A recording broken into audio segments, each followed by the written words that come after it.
आइए हम प्रार्थना करके शुरू करें। हालेलुया। स्वर्गीय पिता, धन्यवाद करते आज एक और बार प्रभु हम सबको इस प्रकार इकट्ठा होने के लिए आपने सहायता किया।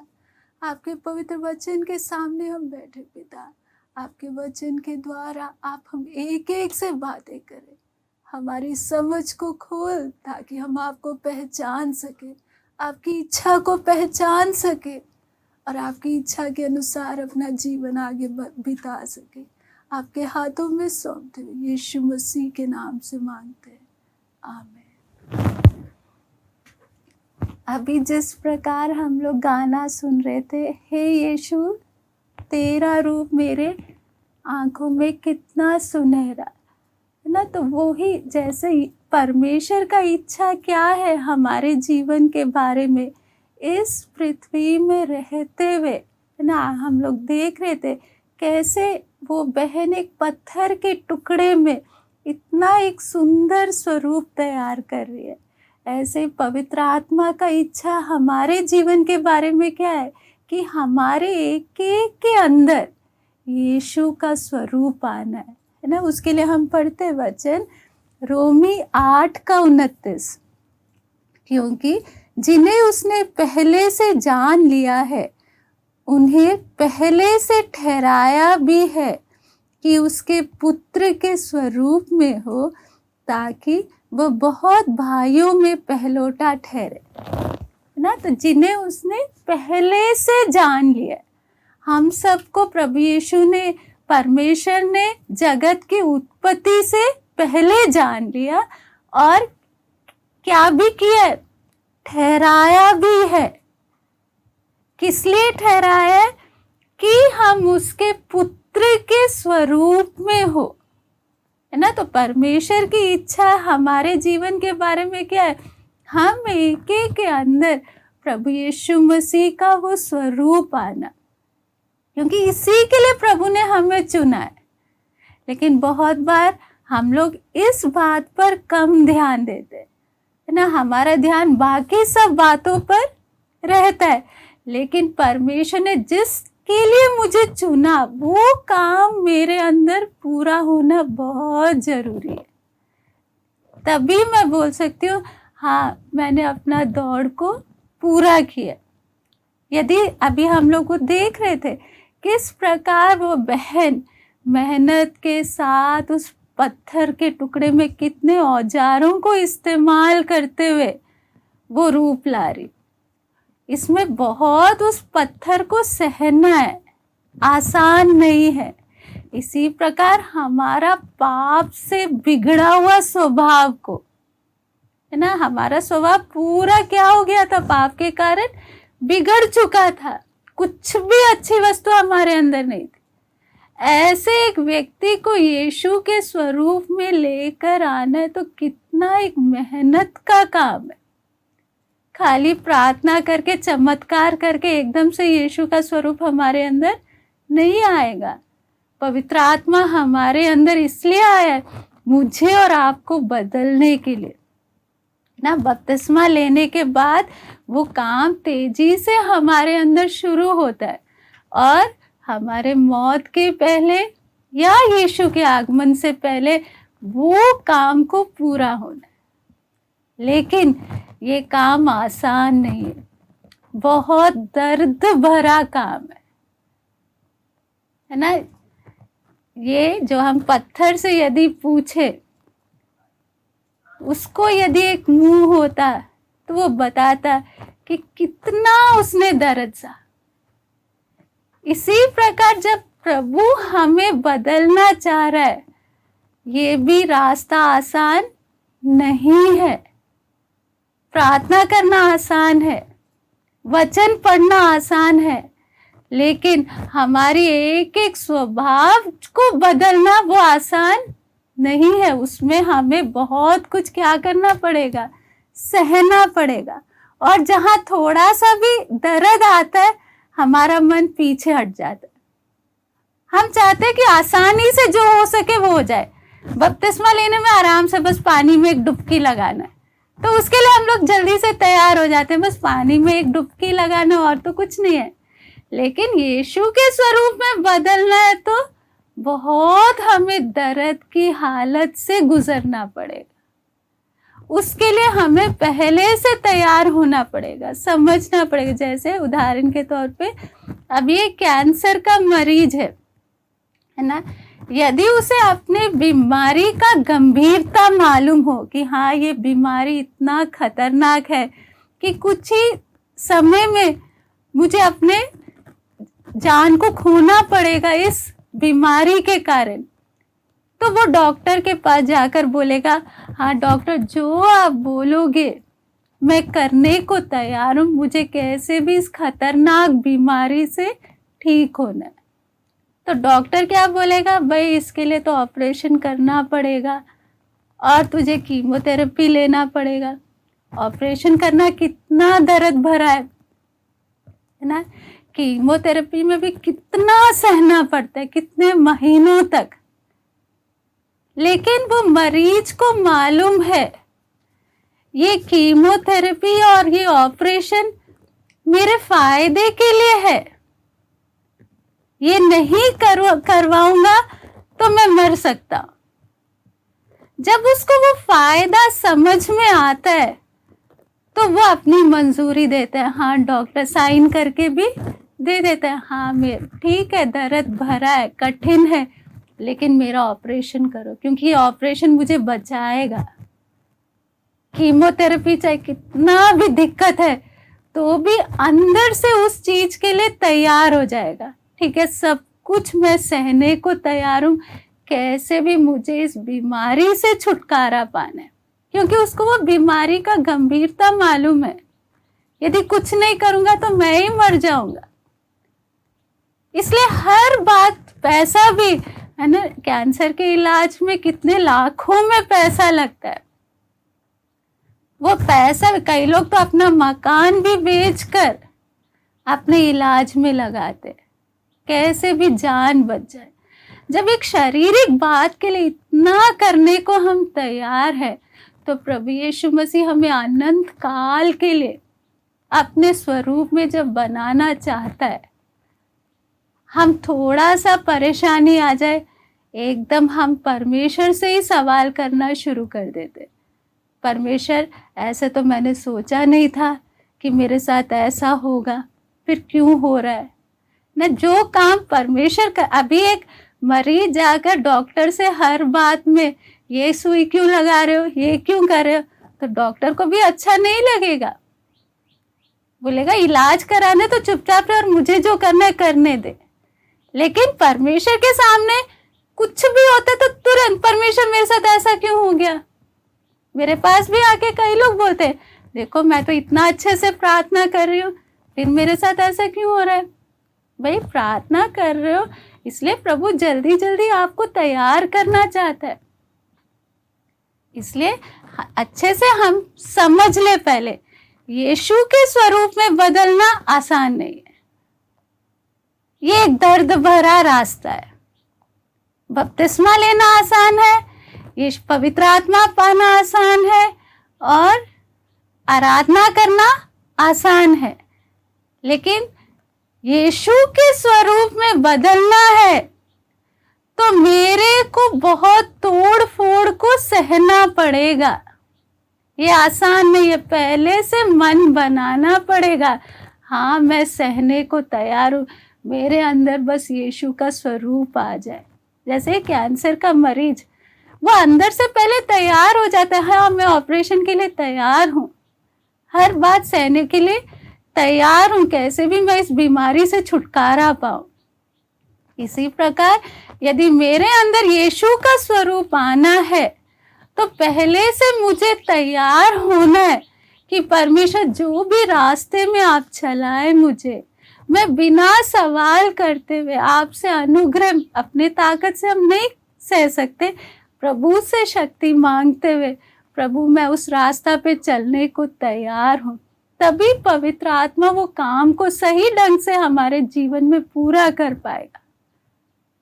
लेकिन पहले से हम सोचे नहीं आगे सब अच्छा अच्छा है और हमारे सोचने के विपरीत कुछ होता है तो हम भी इजरायलियों की तरह बुड़बुड़ाना शुरू करते हैं, भाई इस जीवन से तो अच्छा पहले था, पहले आराम से रहते थे, अब तो देखो एक के बाद एक हमारे जीवन में कष्ट आ रहा है। लेकिन क्यों आ रहा है, किस लिए आ रहा है, उसके पीछे का कारण को बहुत बार हम लोग पहचान नहीं पाते। इसलिए हमें समझना है कि परमेश्वर ने मुझे और आपको चुना है ताकि जैसे वो बहन उसमें अपना एक अच्छा स्वरूप को बनाती है पत्थर के ऊपर कितनी मेहनत के साथ, इसी प्रकार मेरे और आपके स्वभाव, हमारे बिगड़े हुए स्वभाव में को बदल कर हमें यीशु के स्वरूप में लाना। तो ये दर्द भरे रास्ते में चलने के लिए एक बात पर हमें ध्यान देना है। पढ़ेंगे इफिसियों 3 का 17 से 19।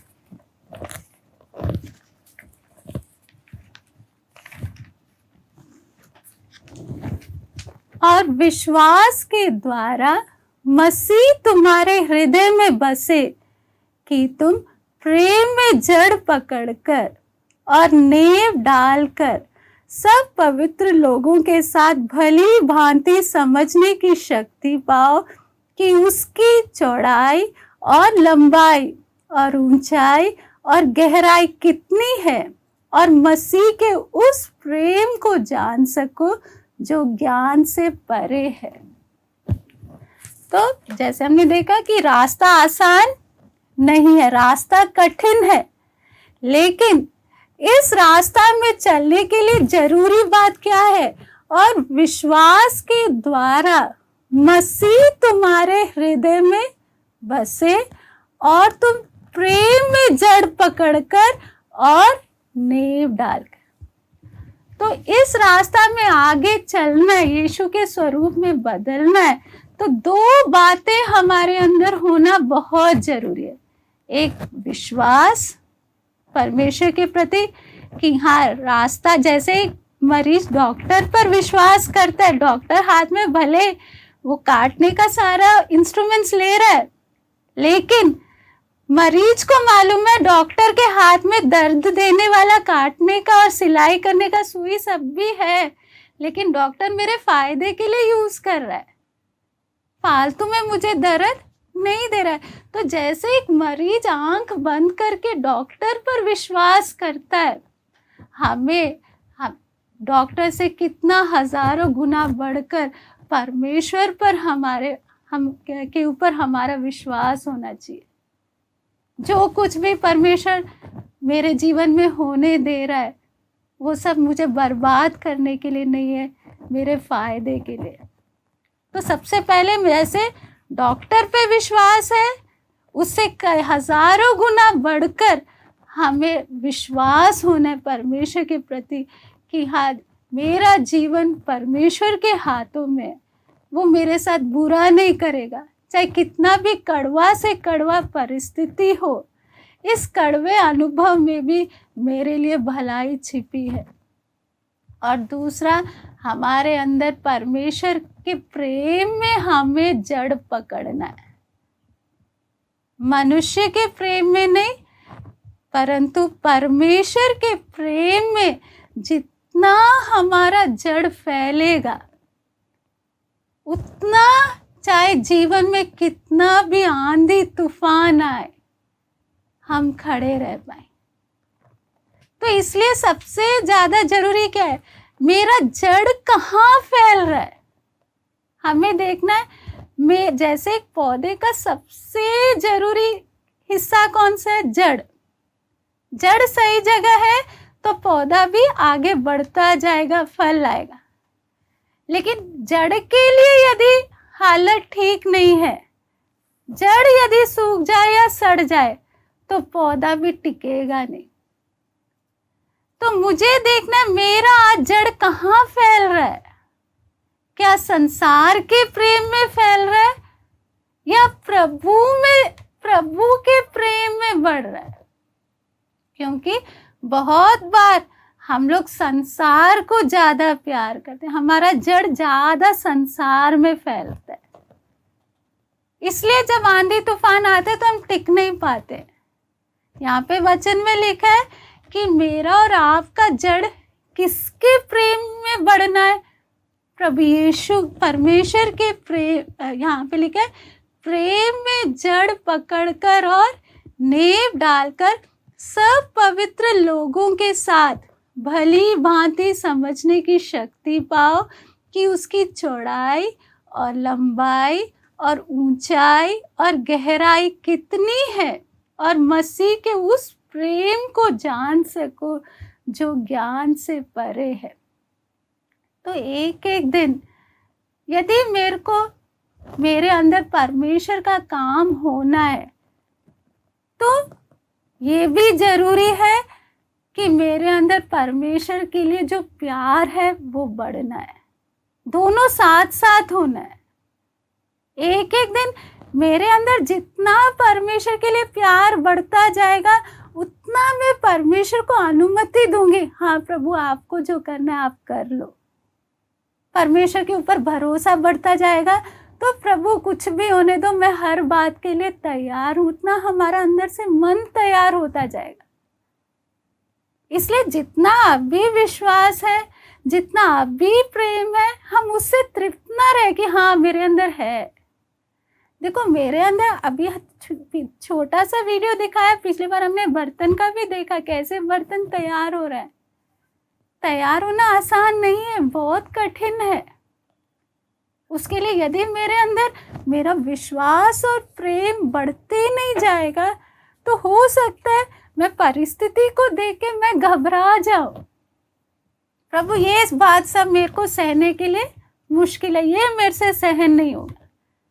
देखो वो बर्तन जब तैयार होता है, हमने देखा किस प्रकार उसको आग की भट्टी में डालते हैं। चारों तरफ से आग ही आग है, क्योंकि आग ही उसको पकाकर मजबूत बनाएगा। आग उसको नाश करने के लिए नहीं है, उसको पकाने के लिए। लेकिन जब उस हालत से जाते समय चारों तरफ आग ही आग है, तो कई बार क्या होगा, नहीं ये तो मेरे से क्या नहीं है, सहन नहीं होगा। लेकिन मुझे पूरा तैयार होना है, तो उस अनुभव से भी मुझे होकर जाना पड़ेगा। एक एक जैसे हमने देखा, कुछ भी चीज तैयार होता है तो हर हालत से उसे गुजरना है। नहीं थोड़ा हालत से ही मैं गुजरूंगी, बाकी हालत मुझे नहीं चाहिए, तो मैं आधा ही तैयार हो पाऊंगी। पूरा तैयार होना है तो पहले से मेरे को अपने आप को तैयार करना है, अंदर से मन में तैयार होना है। हाँ मुझे हर अनुभव से होकर जाना है। तो जितना आज मेरा विश्वास है, जितना आज मेरा प्रभु के साथ प्यार का वो रिश्ता है, इतने से काफ़ी नहीं। इससे कठिन परिस्थिति आते समय हो सकता है मैं डगमगा जाऊं, घबरा जाऊं, क्योंकि हम अपने ऊपर भरोसा नहीं रख सकते। हम देखते पतरस के बारे में, पतरस को इतना वो इच्छा बोल रहा, दिलेरी से बोला, प्रभु सब आपको छोड़ देंगे लेकिन मैं आपका इनकार नहीं करूँगा। लेकिन जब परिस्थिति बिगड़ गया तो पतरस खुद बोल रहा है, मैं तो यीशु को जानता भी नहीं। 3 बार एक छोटी लड़की के सामने पतरस क्या करने लगा, इनकार करने लगा, गाली बकने लगा। तो आज हम बोलेंगे नहीं, मेरे जीवन में कुछ भी आ जाए मैं सामना करने को तैयार हूँ। भाई परिस्थिति आते समय वो बताएगा कि क्या मैं सामना करने का वो ताकत है या नहीं।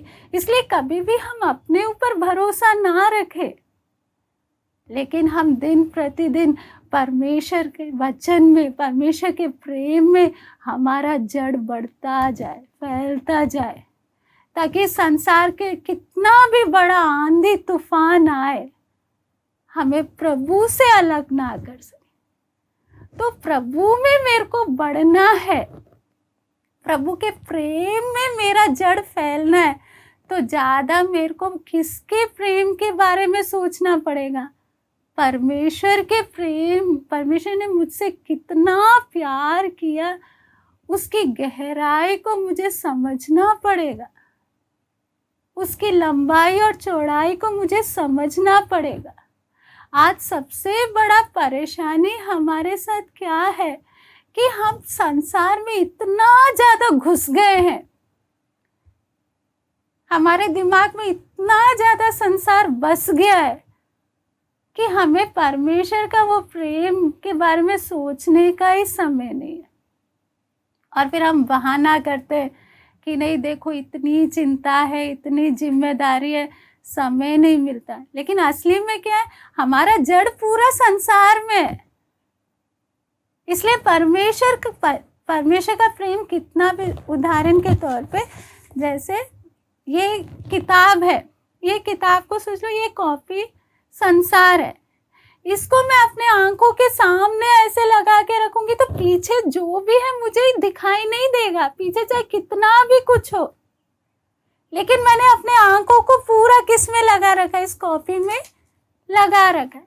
इसी प्रकार हमने पूरा ध्यान इस संसार में लगा रखा है, जिसकी वजह से परमेश्वर चाहे कितना भी मुझे प्यार करता, परमेश्वर का प्यार कितना भी गहरा हो, मुझे वो महसूस नहीं हो रहा है, या उसमें मेरा जड़ नहीं फैल रहा है। हमें समझना है परमेश्वर और संसार का प्यार में फर्क है कि संसार का प्यार एक मोमबत्ती का वो रोशनी के बराबर है, और परमेश्वर का प्यार वो बड़े सूरज के रोशनी के समान है। दोनों में कितना फर्क है, एक मोमबत्ती का रोशनी और एक सूरज का रोशनी ना। मोमबत्ती के रोशनी को के ऊपर हम भरोसा रख सकते हैं, वो कभी भी बुझ सकता है।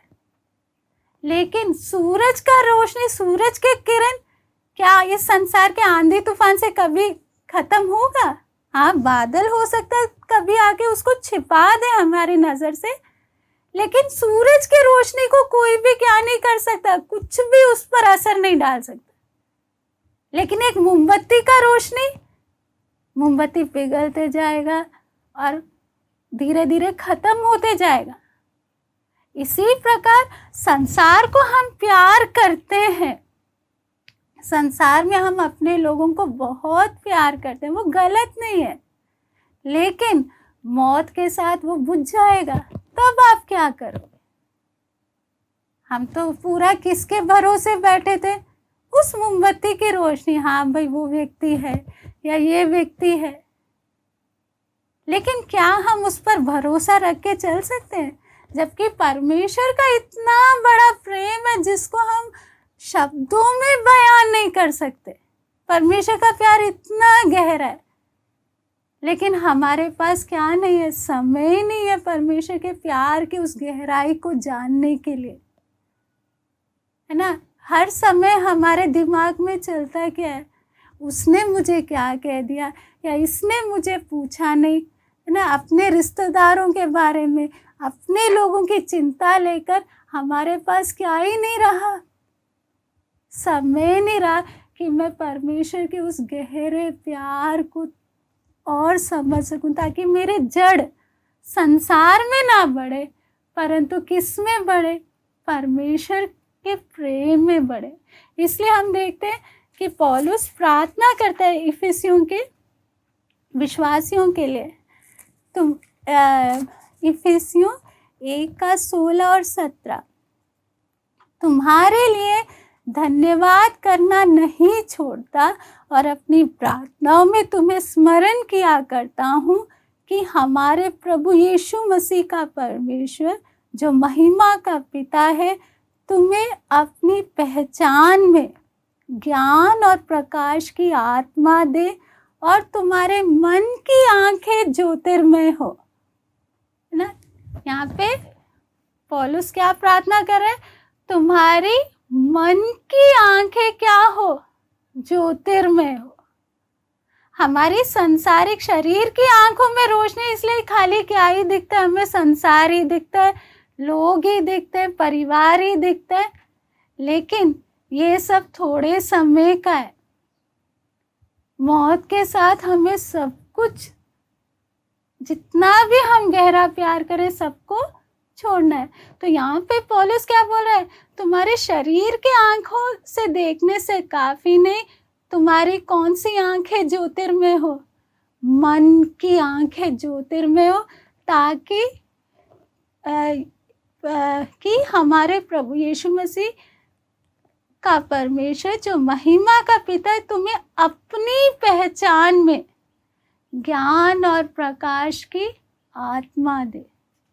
तो हमारे अंदर वो भूख आना है कि प्रभु मेरी मन की आंखों में तू क्या ला, वो रोशनी दे, उसको ज्योतिर्मय कर, ताकि मैं केवल संसार को ना देखूं, मैं आपकी और मेरा मन लगे कि आप कितना मुझे प्यार करते हैं ना। जब तक वो एक अंदर से भूख नहीं आएगा, हमें खाली संसार ही दिखेगा। लेकिन जब अंदर की आंखें खुलेंगी, तब हमारा ध्यान किसकी ओर जाएगा? परमेश्वर के उस प्रेम की ओर जाएगा। फिर ही हम दोनों का फर्क समझ पाएंगे। और मेन बात क्या है कि अनंत काल में यहाँ पर जो मेरा रिश्ता परमेश्वर के साथ बना है, उसी के अनुसार मेरा अनंत काल रहेगा। यदि मैं अंदर से, मेरा आत्मिक आंखें खुली नहीं है और मैंने पूरा समय, पूरा ध्यान संसार में बिता दिया, तो अनंत काल में मुझे पछताना पड़ेगा, क्योंकि मेरा परमेश्वर के साथ रिश्ता गहरा नहीं हुआ। संसार के साथ तो गहरा था, चाचा मामा भाई बहन सबके साथ गहरा था, लेकिन परमेश्वर के साथ तो कोई रिश्ता ही नहीं था। फिर वहां जाके प्रभु मुझे क्षमा कर बोलने से उधर रिश्ता बनाने के लिए दोबारा से आपको मौका नहीं है।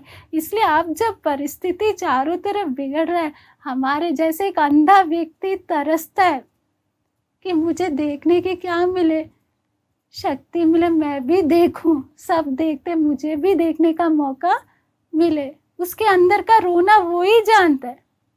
इसी प्रकार आज हमारे अंदर का वो रोना आना है कि प्रभु संसार को के तरफ इतना मेरा ध्यान है, संसार की सब बातें मैं देख रही हूँ, लेकिन प्रभु मेरी अंदर की आंखों को खोल दे ताकि मैं आपको देख सकूं, आपके लिए मेरा भूख बढ़े।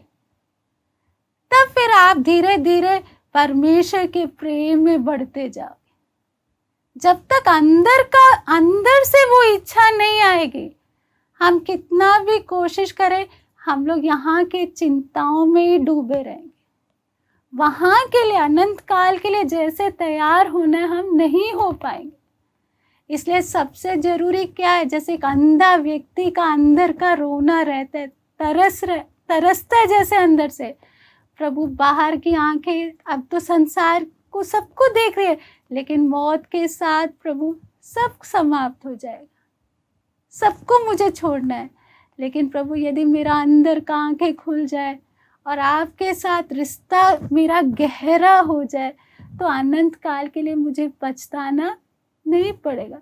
इसलिए हमारे अंदर वो इच्छा आना है कि मुझे परमेश्वर, मनुष्य के प्रेम से बढ़कर मुझे परमेश्वर के प्रेम में जड़ पकड़ना, परमेश्वर के प्रेम के बारे में मुझे सोचना है। हम देखते हैं बाइबल सबसे बड़े प्यार का पुस्तक है। इस बाइबल में जो परमेश्वर ने प्रकट किया, वह प्यार के बराबर दुनिया में कोई प्यार नहीं। शुरू से लेकर आखिरी तक हम देखें, इसमें परमेश्वर हमसे कितना गहरा प्यार करते हैं करके प्रभु बता रहा है ना। हम शुरू से देखते हैं कि आदि में जब परमेश्वर ने मनुष्य को बनाया ना, अपने स्वरूप में और अपनी समानता में बनाया। परमेश्वर को कोई ज़रूरत नहीं थी। जब इतने बड़े बड़े जानवरों को सब कुछ बनाया परमेश्वर ने, परमेश्वर भी क्या कहे, हाँ मनुष्य भी बन जाए। लेकिन सृष्टि में ही हम परमेश्वर के उस प्रेम को समझ सकते हैं।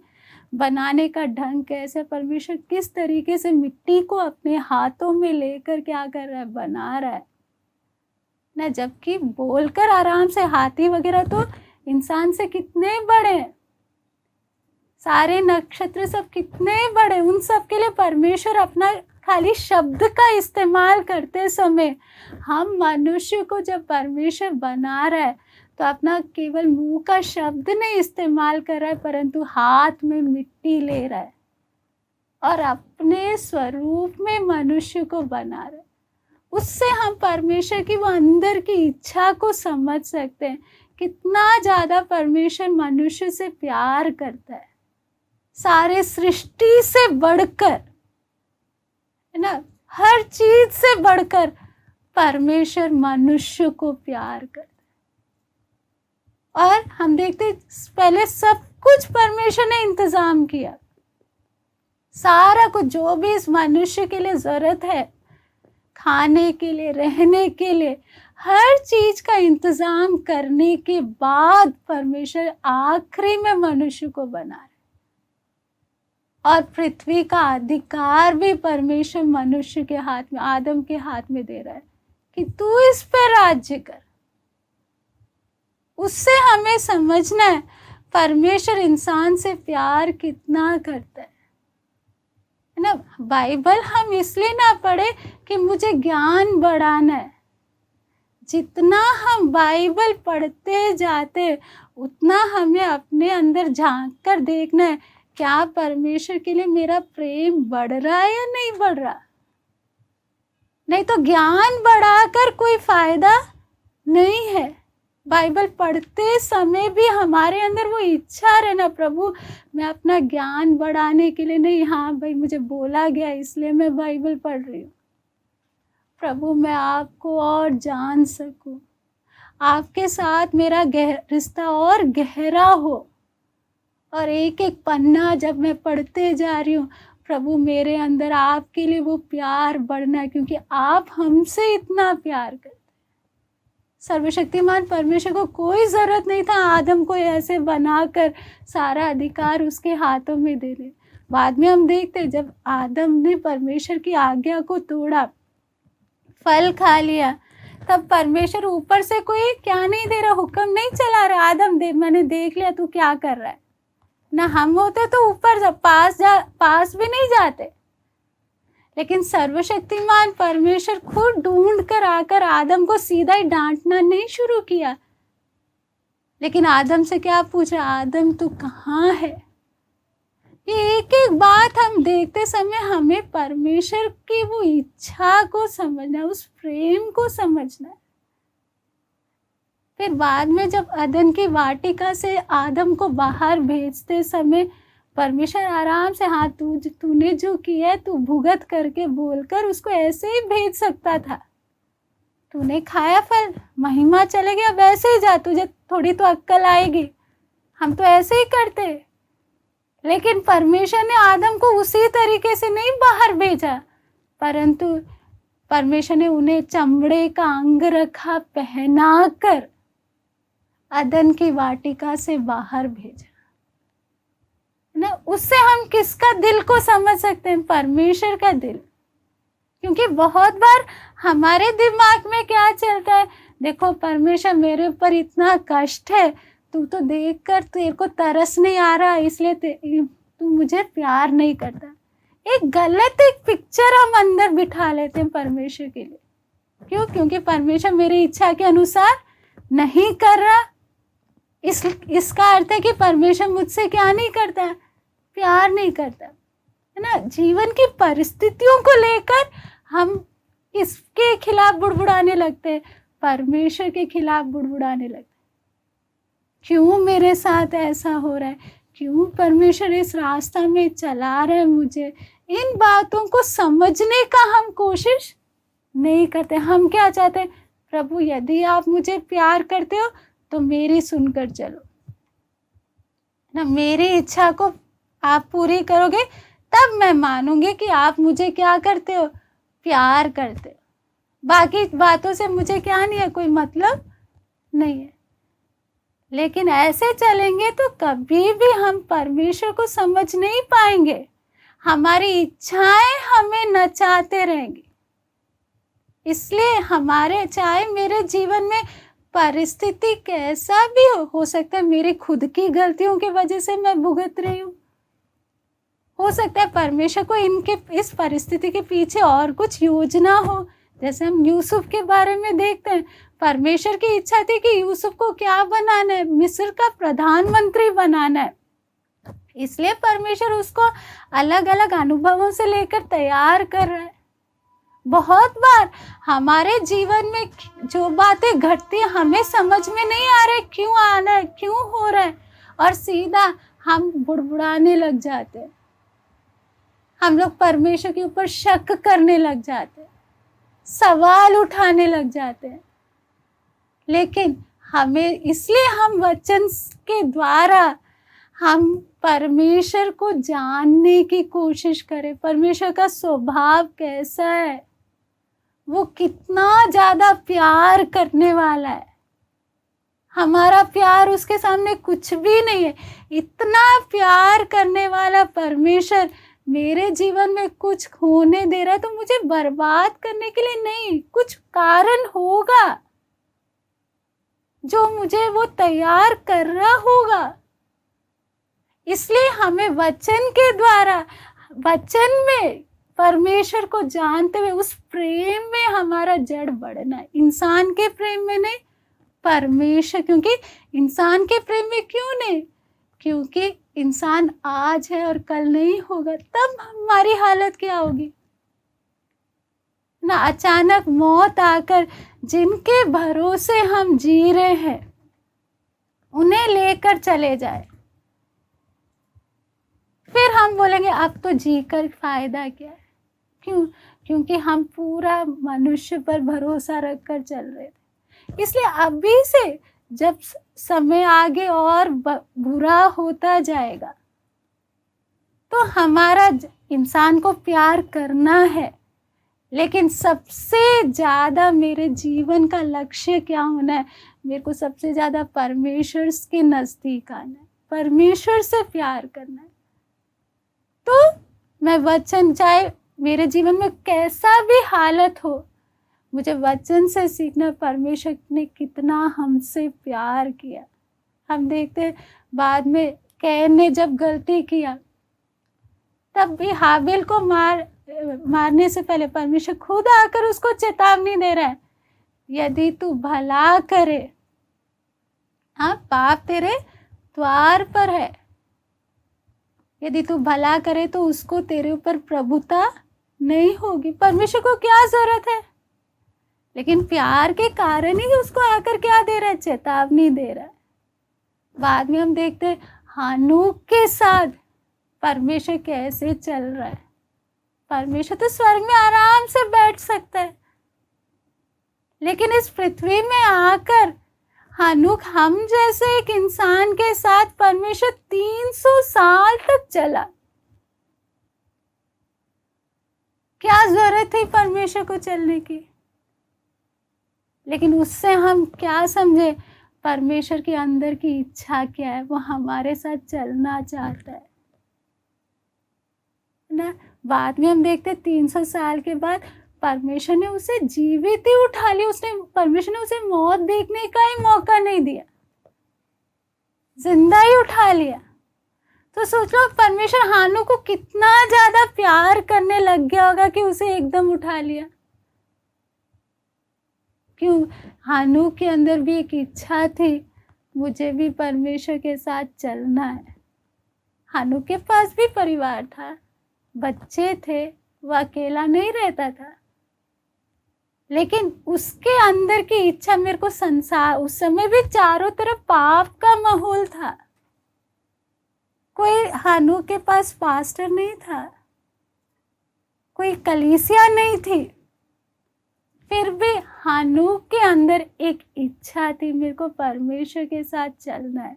इसलिए परमेश्वर भी स्वर्ग से उतर कर आकर उसके साथ चल रहा है, और बाद में उसको क्या किया? अपने पास ले गया। तो इससे हम समझना परमेश्वर का दिल कैसा है। मूसा को भी क्या परमेश्वर बोलता है? मेरे लिए एक मिलाप वाला तंबू बनाओ ताकि मैं तुम्हारे बीच में रहूं।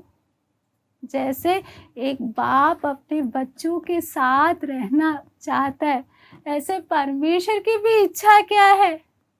कि हमारे साथ रहे। नए नियम में भी हम देखते हैं यीशु क्या बोलता है? जो मुझसे प्रेम रखता है और मेरी आज्ञाओं को मानेगा, पिता भी उसके साथ, पुत्र भी और पवित्र आत्मा, तीनों हम पढ़ते हैं। यूहन्ना 4:23 पढ़ेंगे।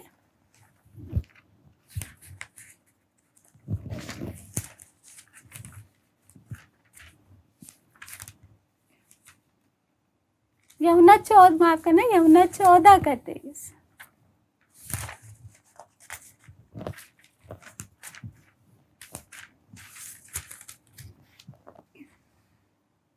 यीशु ने उसको उत्तर दिया, यदि कोई मुझसे प्रेम रखेगा तो वह मेरे वचन को मानेगा और मेरा पिता उससे प्रेम रखेगा और हम उसके पास आएंगे और उसके साथ वास करेंगे। ये स्वर्ग की बात नहीं लिखा है, इस पृथ्वी के लिए लिखा है।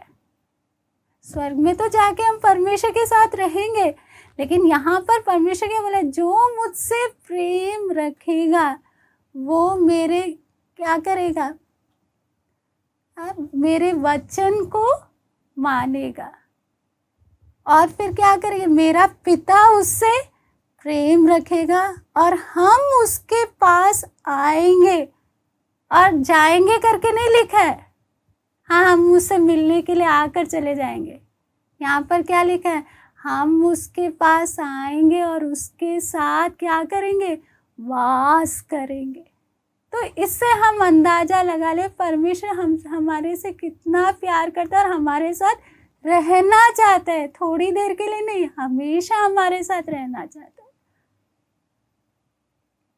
लेकिन क्या हम मौका देंगे परमेश्वर को? हमें लगेगा नहीं, परमेश्वर मेरे साथ रहेगा तो शायद मेरी क्या चले जाएगा, मेरी आज़ादी चले जाएगी। आज जो मैं करना चाहूँ मुझे नहीं, उसमें क्या रुकावट आ जाएगा। लेकिन अभी हम नहीं चाहते कि परमेश्वर हमारे साथ आके रहे, क्योंकि हमारी आज़ादी में दिक्कत आएगी। लेकिन हाँ प्रभु, मरने के बाद मुझे अपने पास आके रहने का मौका देना। देखो हम कितने चालाक हैं, है ना। यहाँ हम नहीं चाहते कि परमेश्वर हमारे साथ, हाँ कष्ट के समय प्रभु जब आप बुलाओगे तो आप आ जाना, मुझे दिक्कत परेशानी होगी तब आप आकर मेरी मदद कर देना और बाद में आप चले जाना, क्योंकि मुझे अपनी इच्छा के अनुसार पूरी आज़ादी के साथ चलना है। मुझे अपनी मर्जी के अनुसार जो जो करना है उसमें प्रभु आप रुकावट नहीं बनना। लेकिन हाँ प्रभु, मौत आ जाए फिर मेरे को आपके घर आना। तो इंसान को तो हम उल्लू बना सकते हैं, लेकिन परमेश्वर को नहीं। स्वर्ग में उतना ही आनंद अनुभव होगा जब यहाँ पर हमारे अंदर इच्छा रहेगी, परमेश्वर स्वर्ग में काली नहीं, प्रभु इस पृथ्वी में भी तू मेरे साथ रहे। मैं आपसे प्रेम करती हूँ, आपको मेरे चाहे मेरा एक झुग्गी क्यों ना हो, इस झुग्गी में परमेश्वर आपको मेरे साथ रहना है। वो भूख हमारे अंदर आए।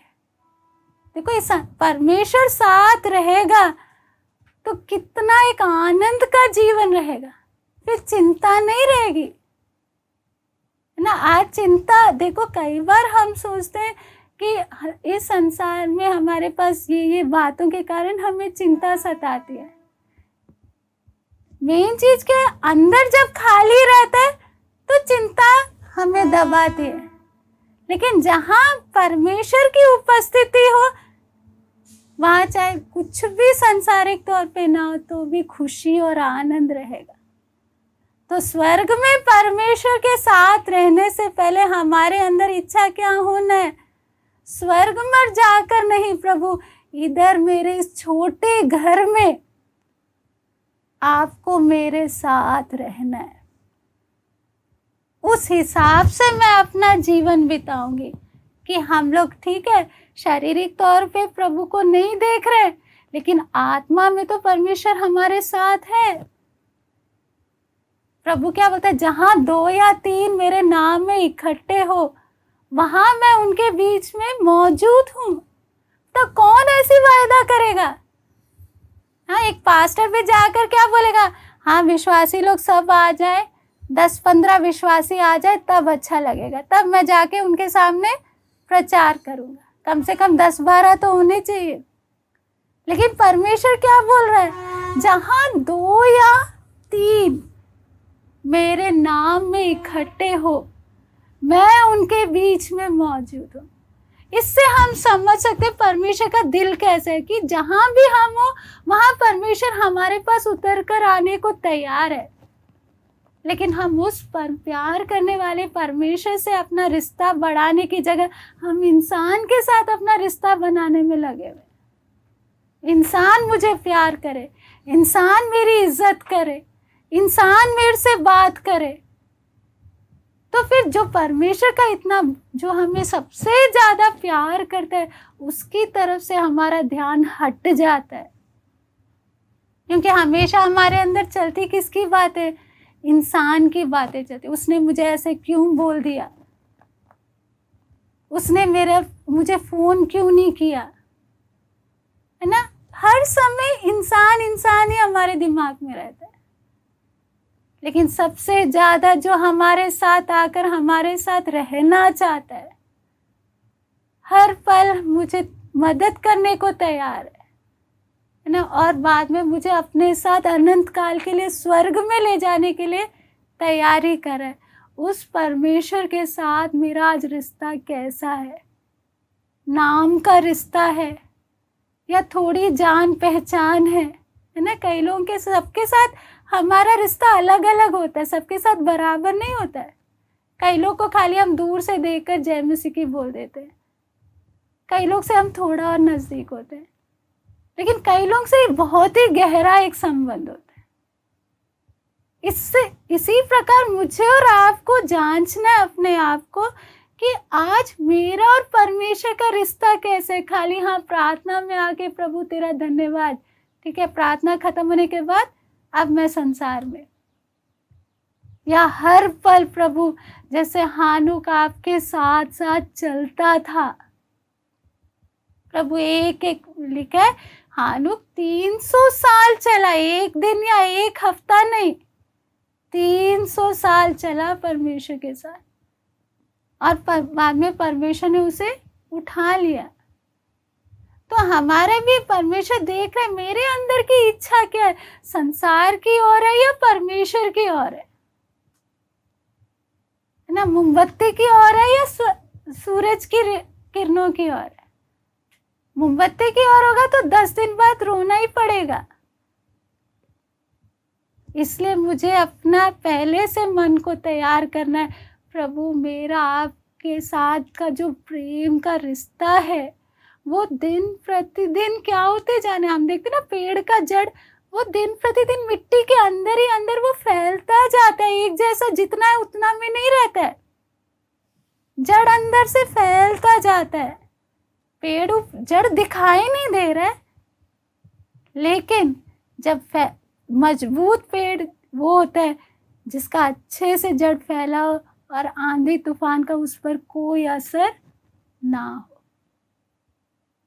इसलिए इन दिनों में मुझे ज़्यादा इंसान के प्रेम के बारे में सोचने से बढ़कर परमेश्वर पवित्र आत्मा मेरी सहायता कर कि मैं आपके प्रेम के बारे में बैठकर सोचूं, मेरे मन की आंखों को खोल दे। आप सबसे ज़्यादा मुझे प्यार करते हो प्रभु। उस प्यार को देखो, पौलुस ने जब परमेश्वर के उस गहरे प्यार को समझा, पौलुस के लिए फिर इस संसार की सारी वस्तु कूड़ा करके वो समझने लगा। फिर उसको किसी भी बात में क्या नहीं लग रहा, मन नहीं लग रहा। पौलुस क्या बोलता है, मैं अपने प्राण को तक प्रिय नहीं समझ रहा।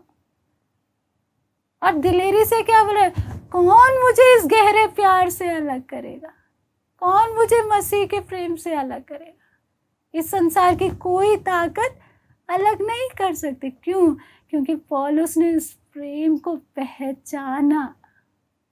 आज दिक्कत क्या है, हमने इंसान के प्रेम को पहचाना है, लेकिन परमेश्वर के प्रेम को जैसे पहचाना आज तक पहचाना नहीं है। भले हम कितने भी पुराने विश्वासी हो, हम जो सवाल करते हैं ना, वो ही दिखा देता है हमने परमेश्वर को कितना जाना है। जो परमेश्वर से प्रेम रखता है उसके जीवन में चाहे कुछ भी हो जाए, उसे कभी भी सवाल करने का इच्छा तक नहीं आएगा, क्योंकि वो आंख बंद करके भरोसा रखता है। अय्यूब जैसे बोलता है कि मैं नहीं चाहे वो मुझे घात करे तो भी मैं उस पर भरोसा रखूंगा। लेकिन हमारे साथ क्या है, थोड़ी सी बात हमारे हिसाब किताब से अलग हो जाए, तुरंत हमारे मन में सवाल उठना शुरू हो जाते हैं, मेरे साथ ही ऐसा क्यों, सबसे ज़्यादा कष्ट मुझे क्यों। वो ही दिखाते, आज तक आपने परमेश्वर को जाना ही नहीं है, भले आप कितने भी पुराने विश्वासी हो, परमेश्वर के प्रेम में आपका जड़ गया ही नहीं है। इसलिए इन दिनों में सबसे बड़ी ज़रूरत क्या है हमारे, कि प्रभु मैं अभी तक इंसान के बारे में सोचते रहती थी, प्रभु अभी इंसान से मुझे अपना मन हटाते, पवित्र आत्मा आपके प्रेम की उस गहराई में डूबने के लिए मेरी सहायता कर। इंसान के प्रेम की गहराई में नहीं, परमेश्वर की प्रेम की उस समुद्र में डूबने के लिए मेरी सहायता कर, ताकि प्रभु मैं आपके प्रेम की उस लंबाई, गहराई, ऊंचाई को मैं क्या करूं, जान सकूं। जितना ज़्यादा हम प्रेम करेंगे, फिर हमारे जीवन में कोई सवाल, कोई शिकायत नहीं रहेगा। आजकल छोटी छोटी बात में क्या होता है, शिकायत आती है, यहाँ ये हो गया, वो ये ऐसा करे, क्यों? क्योंकि अभी तक पर मेन समझ क्या है, जैसे एक टीबी का मरीज है, उसको क्या होता है, बुखार होता है और खांसी होता है ना। तो डॉक्टर के पास जाकर वो ये बोलेगा कि हाँ मुझे बुखार है, खांसी है, तो डॉक्टर को समझ में आएगा ये बुखार खांसी ऊपर के लक्षण है, अंदर कोई बड़ी बीमारी है जिसके कारण ये बुखार है ना। तो वो क्या बोलेगा, जाके एक्सरे करा के लाओ, बलगम का जांच कराओ, उससे फिर मालूम चल जाएगा हाँ टीबी की बीमारी है, इसके वजह से क्या हो रहा है, बुखार आ रहा है और खांसी आ रहा है। इसी प्रकार हमारे पास बहुत विश्वासी लोग आके हाँ ये शिकायत, वो शिकायत, हम शिकायत की तरफ ध्यान देने से बढ़कर हमें समझ में आ जाता है आज तक इसने परमेश्वर को जाना नहीं है, भले ये कितना भी आराधना करने वाला हो, कितना भी संडे स्कूल टेस्ट पास किया, इसने अभी तक परमेश्वर को जाना ही नहीं है। जिसने परमेश्वर को जान लिया, परमेश्वर के उस प्रेम को जान लिया, फिर उसके जीवन में कभी शिकायत नहीं रहेगा, कभी सवाल नहीं रहेगा कि मेरे साथ ऐसा क्यों। वो परमेश्वर की उस प्रेम, परमेश्वर जब तेरा प्रेम इतना गहरा है, इतना बड़ा है, प्रभु क्या तू मेरे जीवन में बिना कारण से कुछ होने देगा? कुछ भी होने दे रहा है, इसमें भी तेरा हाथ है। तो मुझे कुछ बनाना चाहता है, समझ में तो नहीं आ रहा है क्यों हो रहा है, लेकिन प्रभु एक दिन आप प्रकट करोगे। प्रभु बस तू शक्ति दे कि इन सब अनुभवों से चलने के लिए। ऐसा व्यक्ति फिर जैसा हम देखते हैं कि वो पत्थर पर वो रूप तैयार करते हैं, वो चाहे उस रूप तैयार करते समय कितने नुकीले औजारों को इस्तेमाल करना पड़ रहा है ना। नुकीले बहुत दर्द देते हैं, लेकिन वो सब तैयार करने वाला व्यक्ति भी कितनी ध्यान से कहाँ कौन सा औजार इस्तेमाल करना है, इतनी मेहनत करे, मेहनत बेकार ना हो। तो जितना पत्थर को सहना पड़ रहा है, तो बनाने वाला उससे ज़्यादा ध्यान देते हुए बड़े ध्यान से हर चीज कर रहा है। इसी प्रकार परमेश्वर बड़े ध्यान से मेरे जीवन को बना रहा है, भले मुझे नहीं समझ में आ रहा, लेकिन परमेश्वर के मन में वो डिज़ाइन है मुझे कैसे बनाना है। एक एक परिस्थिति के अनुसार परमेश्वर होने दे रहा है, तो उस समय केवल वो ही सह पाएगा, टिका रहेगा उस आग के अंदर, जिसको परमेश्वर पर भरोसा है ना। ऐसे समय में पैसा या संसार की कोई चीज़ हमें मदद नहीं कर सकती। केवल और केवल परमेश्वर का वो प्यार ही हमें उस आग में खड़ा रख सकता है। इसलिए हम यदि चाहते कि मुझे यीशु के स्वरूप में तैयार होना है, तो सबसे पहले वो काम शुरू होते समय मेरे अंदर मेरा लक्ष्य भी रहना है, मेरे अंदर यीशु के लिए प्यार बढ़ना है। एक एक दिन मेरा विश्वास बढ़ना है। उस विश्वास को बढ़ना तो मेरे को ज़्यादा से ज़्यादा वचन के द्वारा परमेश्वर का स्वभाव को जानना है ना। जिसका अच्छा स्वभाव है उस पर हम आंख बंद करके क्या रख सकते हैं? भरोसा रख सकते हैं। अनजान व्यक्ति पर नहीं रख सकते। तो जितना मैं वचन पढ़ूंगी उतना मैं परमेश्वर को और अच्छे से जानते जाऊंगी कि इतना अच्छा प्यार करने वाला परमेश्वर के हाथ में है मेरा जी। तो इसलिए इन दिनों में हम लोग किस बात पर ध्यान दें? मेरा जड़ कहाँ फैल रहा है? संसार में फैल रहा है या परमेश्वर के उस प्रेम में फैल रहा है ना? तो परमेश्वर हमें अपने स्वरूप में बना रहा है। और कई बार हम सोचते हैं कि परमेश्वर तो इतना बड़ा है, तो क्या मैं परमेश्वर को अच्छे से जान सकती हूँ? वचन में क्या लिखा है हम पढ़ेंगे, यिर्मयाह 29:13। तुम मुझे ढूंढोगे और पाओगे भी, क्योंकि तुम अपने संपूर्ण मन से मेरे पास आओगे। यहाँ पे परमेश्वर बोल रहा है, तुम मुझे ढूंढोगे और पाओगे भी, क्योंकि तुम अपने संपूर्ण मन से मुझे ढूंढोगे। अभी कई बार हम लोग क्या बोलते हैं कि परमेश्वर मैं तो कोशिश करूं लेकिन नहीं हो पा रहा है। यहाँ पे हम झूठ बोल सकते हैं, लेकिन परमेश्वर का वचन कभी भी झूठा नहीं ठहरे। हो सकता है हम अपना मन, यहाँ पे क्या लिखा है, संपूर्ण मन से मेरे पास आओगे। हो सकता है हमारा मन उस समय 80% परमेश्वर की ओर हो और 20% हमारा मन कहीं और लगा हो। तो परमेश्वर की गलती नहीं है, हमारी गलती है ना। हम आधा मन परमेश्वर में और आधा मन संसार में, ऐसे करने से परमेश्वर को नहीं पा सकते। हमें समझना है, आज तो मेरी सांस चल रही है, पता नहीं कब मेरा सांस बंद हो जाए।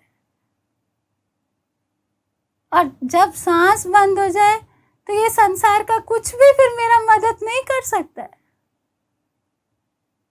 इसलिए अभी से मैं आगे की तैयारी कर लूं। यहाँ पे क्या लिखा है, तुम मुझे ढूंढोगे और पाओगे भी, क्योंकि तुम अपने संपूर्ण मन से, पूरे मन से मुझे मेरे पास आओगे। तो इन दिनों में जिनका अभी परमेश्वर के साथ वो रिश्ता नहीं बना है, हम स्वर्ग में जाकर हमारे पास कोई न्याय के समय कोई बहाना नहीं रहेगा। अभी समय हम अपने पूरे मन से हम कोशिश करें, प्रभु मेरा आपके साथ एक नाम का संबंध नहीं, एक गहरा संबंध बनना है। पूरे मन से मैं इस बात के लिए मेहनत करूंगी। आगे हम देखते हैं याकूब 4:8 पढ़ेंगे। परमेश्वर के निकट आओ तो वह भी तुम्हारे निकट आएगा। नहीं, इधर हम परमेश्वर की इच्छा को देख सकते हैं। परमेश्वर क्या बोल रहे हैं, वचन क्या में क्या लिखा है, हम यदि परमेश्वर के नजदीक आने की कोशिश करेंगे तो परमेश्वर भी हमारे नजदीक आएगा। परमेश्वर चाहता है, हमसे ज्यादा परमेश्वर की इच्छा है कि हमारे साथ एक गहरा संबंध बने, लेकिन रुकावट हमारे तरफ है। हमने संसार को बसा रखा है अपने अंदर। जिसके कारण अब हमारे पास समय भी नहीं है और दिमाग में पूरा चिंता चिंता चल रहा है। देखो, जैसे आप लोग हो ऐसे हम भी इसी संसार में रहते हैं, हमें भी चिंताएं हैं, हमारे ऊपर भी जिम्मेदारियां हैं, लेकिन परमेश्वर को पहला स्थान देने के कारण परमेश्वर का वो संगति हमें ताकत दे रहा है कि चिंता हमें परेशान नहीं करती। आप लोग सोचे शायद इनके पास कोई समस्या नहीं है इसलिए इन लोग बस प्रभु प्रभु करके बैठे हैं। आपसे ज्यादा समस्याएं हमारे पास हैं, लेकिन हमें ताकत मिल रहा है, आपको ताकत नहीं मिल रहा, क्योंकि आपको परमेश्वर के साथ वो संबंध गहरा करने का वो मन नहीं है। इसलिए चारों तरफ से चिंता आपको क्या कर रही है, परेशान कर रही है। लेकिन यदि हम समय निकाल के परमेश्वर के साथ जब गहरा संबंध हो जाता है, चारों तरफ चाहे कितना भी समस्या हो, कोई भी समस्या मुझे सताएगी नहीं, परमेश्वर अंदर से मेरे को ताकत देता रहेगा हर बात का सामना करने के लिए। इसलिए कभी ये नहीं सोचना हाँ सारी चिंताएं खत्म हो जाएंगे, सारे परेशानी खत्म हो जाएंगे, फिर मैं परमेश्वर की ओर अपना मन लगाऊंगी। जब तक सांस चलेगा तब तक परेशानियां भी रहेंगी। कभी ऐसा समय नहीं आएगा कि नहीं आज तुझे चिंता करने के लिए कोई बात नहीं है। इसलिए चिंता का बहाना नहीं चलेगा परमेश्वर के सामने। मुझे पहले क्या करना, पहला मेरा संसार में कुछ भी होता रहे, मुझे अपने परमेश्वर की ओर अपना मन लगाना है, परमेश्वर के साथ मेरा संबंध गहरा बनना है। इसलिए जब अभी थोड़ा सा समय हमारे सामने रह रहा है, हम ध्यान किस बात पे दे कि परमेश्वर के साथ ऊपर का विश्वास और प्यार हमें कि मैं भी आपके साथ ही हूँ। मुझे भी अभी जितना विश्वास है प्यार है काफ़ी नहीं, आगे इससे कठिन समय है, मैं भी कोशिश में लगी हुई हूँ। प्रभु इतना काफ़ी नहीं, प्रभु मेरा प्रभु आपके प्रति वो प्यार और बढ़ना है, मेरा विश्वास और बढ़ना है। इससे बड़ा तूफान आ सकता है, इससे बड़े बड़े समस्या आ सकते हैं, उनका मुझे सामना करना है तो इस ताकत से नहीं होगा।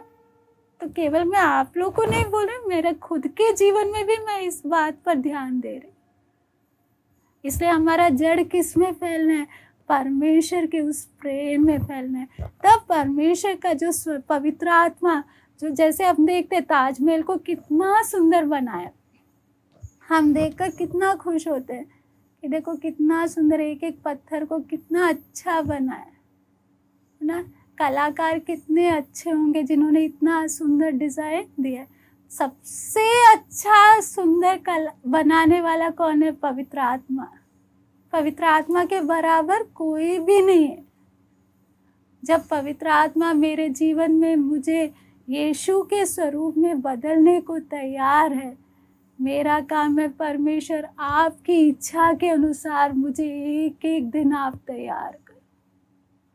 जो काम आपने शुरू किया एक दिन भी ना रुके, तेजी से वो काम मेरे अंदर होता जाए, क्योंकि कभी भी आपका आगमन हो सकता है। आपके सामने खड़े होते समय आधा यीशु का स्वरूप और आधा अपना स्वरूप देखने में कैसे अजीब सा लगेगा।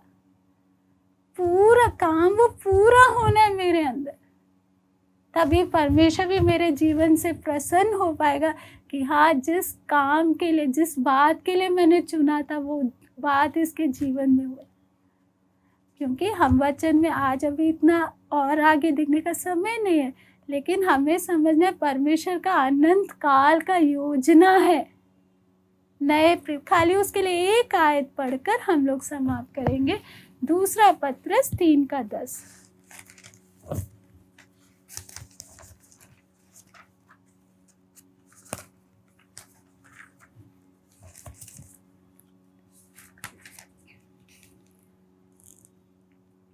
परंतु प्रभु का दिन चोर के समान आ जाएगा।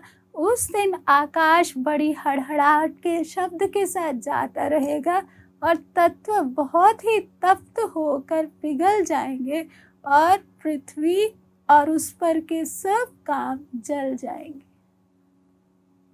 है ना। तो ये बात प्रभु का दास पतरस 2000 साल पहले लिख रहा है, जब उस समय कोई परमाणु बम नहीं था, सब माहौल ठीक था। लेकिन आज जब हम समाचार देख रहे हैं, जो लड़ाइयों का तैयारी चल रहा है, हम सबको मालूम है ये लड़ाई छिड़ेंगी तो पृथ्वी नहीं बचेगा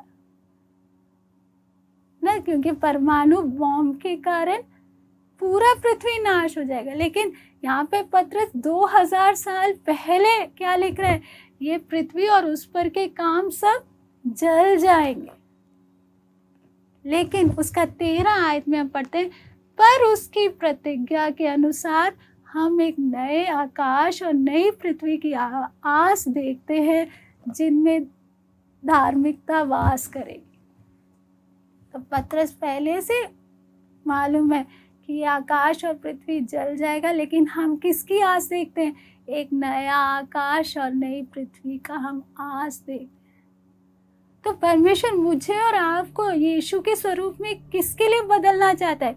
एक, मुझे संसार, अंधेरे भरे संसार में एक नमक की तरह और एक ज्योति की तरह मुझे क्या देना है? रोशनी देना है। दूसरा, मुझे उस नए आकाश और नई पृथ्वी के लिए प्रभु मुझे तैयार कर रहा है। इसलिए प्रभु का ध्यान सबसे ज़्यादा किस में? ये उस नए आकाश और नई पृथ्वी में प्रवेश करने से पहले किसके रूप में आ जाए? यीशु के उस स्वरूप में आ जाए। जब चारों तरफ से सब तैयारी चल रही है, मेरे अंदर काम कितना हो रहा है या काम रुका पड़ा है? इन दिनों में हम नम्र बने, परमेश्वर के आगे टूटे मन से बोले, प्रभु जो भी मैंने बुड़बुड़ाया है, आपसे सवाल किए, प्रभु मुझे माफ कर। तो जिस उद्देश्य के साथ आपने मुझे चुना है, प्रभु आपका काम पवित्र आत्मा मेरे अंदर तेजी से कर, ताकि वो दिन आने से पहले मैं भी पूरा तैयार हो जाऊं। अनंत काल में मुझे अफसोस करने का मौका ना हो कि जो असली काम था वो तो छूट गया। मैंने पृथ्वी पर रहते बहुत कुछ किया, लेकिन अनंत काल के लिए जैसे तैयार होना था मैं नहीं हो पाई। तो पवित्र आत्मा तैयार है हम एक एक को के अंदर काम करने के, लेकिन एक टूटे हुए मन के साथ अपनी गलतियों को मानते हुए हम इन दिनों में प्रभु के चरणों में प्रार्थना। आइए हम प्रार्थना। हाले स्वर्गीय पिता, धन्यवाद करते हैं आपके उस बड़े प्रेम के लिए कि आपने हम नालायकों को एक बड़े योजना के अनुसार प्रभु आपने हमें चुना है। आप हमें यीशु के स्वरूप में बदलना चाहते हैं, लेकिन प्रभु बहुत बार आपको हम अपने जीवन में काम करने से रोकते हैं, पवित्र आत्मा को हम दुखी करते हैं। लेकिन इन दिनों में प्रभु जी हम आपकी योजना को पहचानते हुए नम्रता के साथ अपने आप को आपके हाथों में सौंपते पिता, आपकी इच्छा के अनुसार आप हम एक एक को तैयार करें, हमें किसी में भी काम अधूरा ना रहे पिता। वो काम इन दिनों में पूरा आपकी तुरही की आवाज सुनने से पहले प्रभु जी वो काम हम एक एक के अंदर पूरा होने के लिए पवित्र आत्मा आप कार्य करें। हम कुछ नहीं कर सकते, हम केवल कमजोर बर्तन के तौर पर आप अपने आप को आपके हाथों में सौंप दें। आप हमें बनाएं, आपकी इच्छा के अनुसार प्रभु आप हमें चलें। आपके हाथों में सौंपते हुए यीशु मसीह के नाम से मांगते हैं, आमीन। सब कुछ है।